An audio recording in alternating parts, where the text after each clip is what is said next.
दोस्तों इस वीडियो में हम पूर्वोत्तर भारत के राज्यों को ट्रिक के साथ याद करेंगे। भारत में नॉर्थ ईस्ट में 7 राज्य हैं जिनको सेवन सिस्टर या 7 बहनें भी कहा जाता है। इनमें से 4 राज्यों को जो म्यांमार के साथ सीमा बनाते हैं एक शब्द अरुणा मामी से याद कर सकते हैं। अरु से याद रखेंगे अरुणाचल प्रदेश को जिसकी राजधानी ईटानगर है।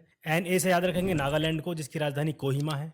MA से याद रखेंगे मणिपुर को जिसकी राजधानी इम्फाल है। MI से याद रखेंगे मिजोरम को जिसकी राजधानी आइजोल है। ऐसे इन चारों राज्यों को नॉर्थ टू साउथ क्रम में आसानी से याद किया जा सकता है। इसके बाद त्रिपुरा 3 ओर से बांग्लादेश से घिरा है।